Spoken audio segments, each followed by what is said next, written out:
Joining us in the studio is Jolie, or at Club Kid, the owner of J Play and founder of Social Groove Solutions, Christopher Tock Jinfei. Thank you very much, gentlemen, for joining in. Wow, looking very serious with your BlackBerry playbook. I know. Jolie is updating his status as we speak. So is that the trend? You've got to be connected all the time, everywhere you go? Is that the way social networking works? Well, I think it is. It's a matter of time management, I think. Yeah, I mean, people say, why are you on social network? It's a waste of your time.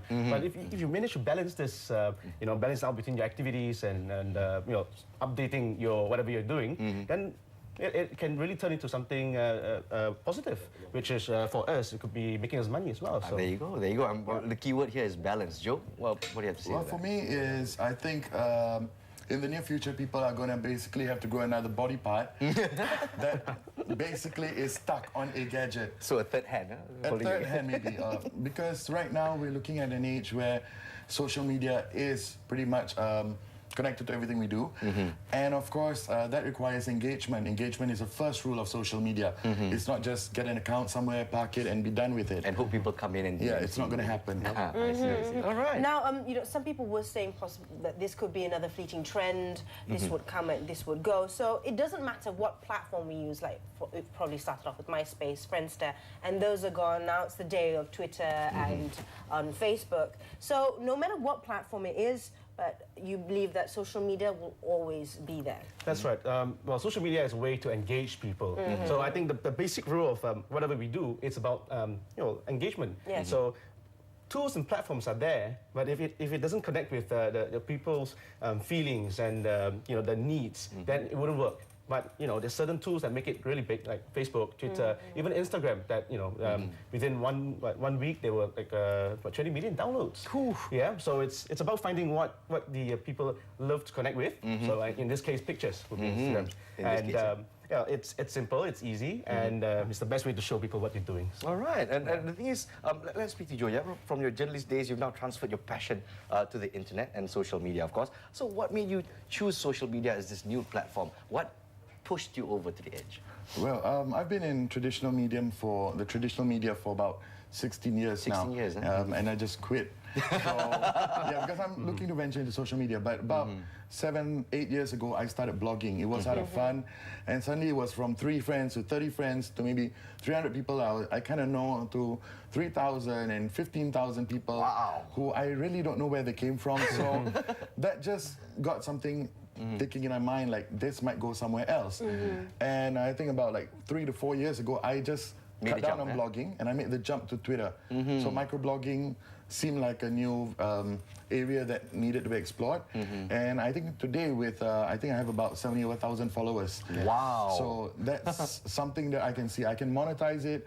Of course, I'm the online friend for BlackBerry and also HTC. And it's I think something that a lot of people, anyone can be a star online. It's just whether you have the right content. And the right influence as well. The right influence comes along when you have the right content. But here's the thing, you've actually ditched your old job to jump into this. So it means it can make money. And of course, it can make money. You are the boss of your own company, the social, called Social Groove Solutions. You provide consultancy, media consultancy services. So it means there is potential there. So tell us a bit about your business, about consulting companies on social media. Well, to start with, I also quit my investment banking job. Oh my goodness. Yeah, but okay, then yes, there must be a lot of money then. Well, I think it's a little bit more than money as well. Social media, to me, it's the power of moving people and getting to see people that you've never met before. And for instance, it was social media that hooked me up with Joe and many other people, like even the top CEOs and well, the laymen as well. So they're all on social media. It doesn't make sense if you don't engage them on social media, especially for non-profits and non-government organizations. So that's where I specialize in. Social Grooves is well, I aim to be a social enterprise. It's not there yet, but it's meant to help a lot of well, activists, social social work kind of institutions to reach out to the people. Okay, no, definitely you're right. It's definitely a platform that moves people. Now, we've seen it in the October Tweet Fest where we broke the world record. We're the record holders, man. Exactly. But how exactly can a company use this to make money, without imposing, because the thing is with Twitter, with Facebook, it comes straight to your phone, it's in your pocket, and if I send you a spam, it's a bit intrusive. But yeah, that's how right, do you work around that? Well, I think for me, social media has a broader range than just thinking about Facebook ads or blogging ads, advertorials or Twittertorials. You know, it's more than just that. Like, for example, my company, when I started JPlay, it was centered around promoting smart mobs, which were the corporate flash mobs.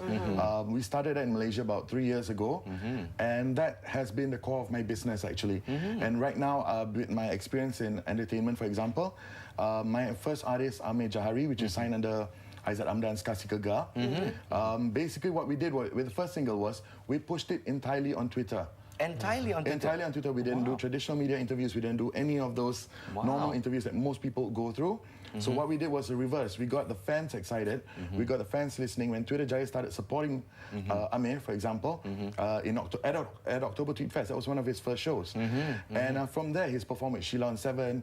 We've been invited to the 4th marketplace, creative marketplace of creative arts, which is part of the World Islamic Economic Forum in Bandung. Wow. So yeah, those opportunities have opened up because people start listening to us online.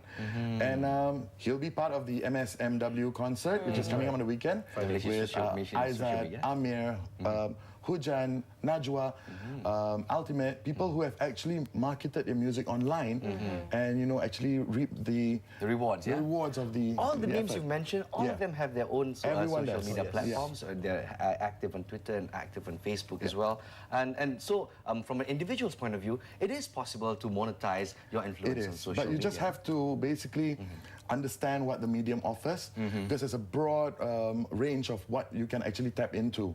You know, it's not just Twitter or Facebook. There are a lot of related businesses that you can do. I think what's going to happen is in the next couple of years, Malaysian corporate bodies are going to have to understand that they're going to have to work with us, whether they like it or not. Do you agree with this, Chris? Oh, yes, I do. In fact, a lot of corporate bodies, on my side at least, they're seeking advice. They're actually following our accounts. Oh, really? Yes. I mean, you were right. You know, the traditional marketing, you know, applied on online media is not going to work. No, don't you hate it when on your Facebook wall you say, buy this, lose weight like that? I was just getting, over the past 2 days, I was spammed by this skincare company telling me to do, I got to do this, I got to do that every time after the show. Like, right. So is that what yeah, but how would you, how else would, or how would you advise these people to go around doing it without this whole intrusive in your face, in your pocket? I think it's an organic, it's an organic thing, you know? It's you can't hard sell. You cannot sell. So you have to connect to the fans, and you've got to build the community around the product that you're trying to sell. I don't know if you heard of the Blend, that YouTube series. Yes. You know, I mean, it shows iPhones and you know, all these gadgets being Yeah, blended. I know, and everything blending. Isn't it? Yeah, and it got a lot of people coming in, but what they don't realize is they're trying to sell Blender. See how powerful the blender really is, and apparently it's a subtle messaging, yeah. Exactly. Yes, find out what the people you're trying to sell to are actually interested in. That's right. That's how you get approached. And they increase their sales by 200%. 300%. Well, their blenders can blend anything. What are we doing sitting here talking to the television screen? What are we doing here? I mean, I don't know. But it takes a lot of guts to make that jump like you did, Joe. You know, so for viewers out there, you know, who are techies, you know, I want to make, I spend so much time on it, I don't know how to make money out of it. Should they make that jump? They should, if they understand it, if they have the passion for it. I mean, from the days when we started blogging, a lot of people were asking us, like, how do you make money off blogs? I want to start a blog too. That's not the right way to start. When you start off with the intention of trying to get a blog for hits or for clicks, that's not going to work. So a lot of people that I see who have managed to tap in successfully into social media are the ones who actually had a passion for it. You know, they did it out of fun. They didn't know what they could make out of it, but they learned the rules along the way. And it's same for every single aspect of social media itself. Well, make the jump if you have to. But well, the thing is, you want to jump on a single media platform. I believe the both of you believe in integration of media platforms. Oh, yes. Is that the best way to do it? Yeah, it is definitely. Yeah, so that means you've got to have your Facebook integrated with your Twitter, integrated to your Blogspot account. But it's also been proven that an individual cannot handle more than 2 social media networking platforms at once, effectively. Effectively. Yeah, so I wouldn't advise anyone to jump on everything. I mean, I have Google+, I have Facebook, I have Twitter, I have my Facebook page. And there's I have MySpace still. You know? How do you keep track of all the passwords, right? Passwords. Yeah, passwords are another issue. I mean, you basically have to work out some sort of system to, sort out your passwords, because I think identity theft is a very big issue right now. And in fact, we're starting up a team pretty soon to try and sell this idea to corporate bodies on how to approach that. I like the way this man thinks. Everything can be monetized if you know how. I like yes, it. It's true. Understand it is the key, I guess. I actually think quite differently. I think that different networks appeal to different crowds. So I sort of select the kind of message that goes out to Facebook, kind of message that goes out to Twitter, and even Path, because they all comprise of different groups of friends that I've met. I see. And not all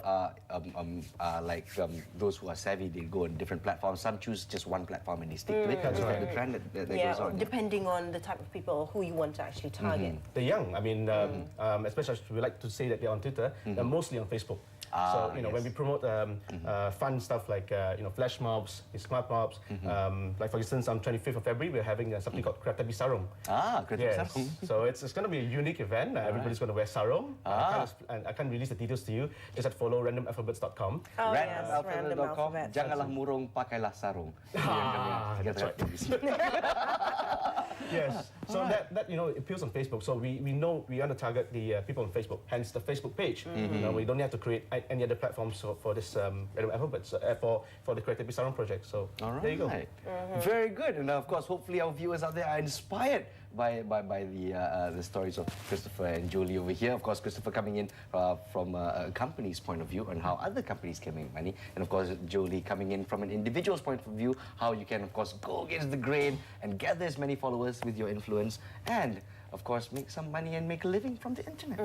Anyway, thank you very much, gentlemen, for being on the show. Thank you. We'll see you on Twitter. We know you're very busy people, but it's great that what's the best part about working within social media? You get to work wherever you are. That's true. I know, right now Joe's working. See, there you go. I'm usually not awake at this hour, but... See, and that's another best part. You can wake up whenever you want. You can work in your pajamas. Once again, thank you, gentlemen. We're going to take a quick break right here on The Breakfast Show. But coming up, interesting stuff for you, because what we have... Yes, it's all about getting closer to people living in the outskirts to offer financial aid and industry experts. We reveal the Rural Transformation Centre and what it means for budding rural entrepreneurs when The Breakfast Show returns.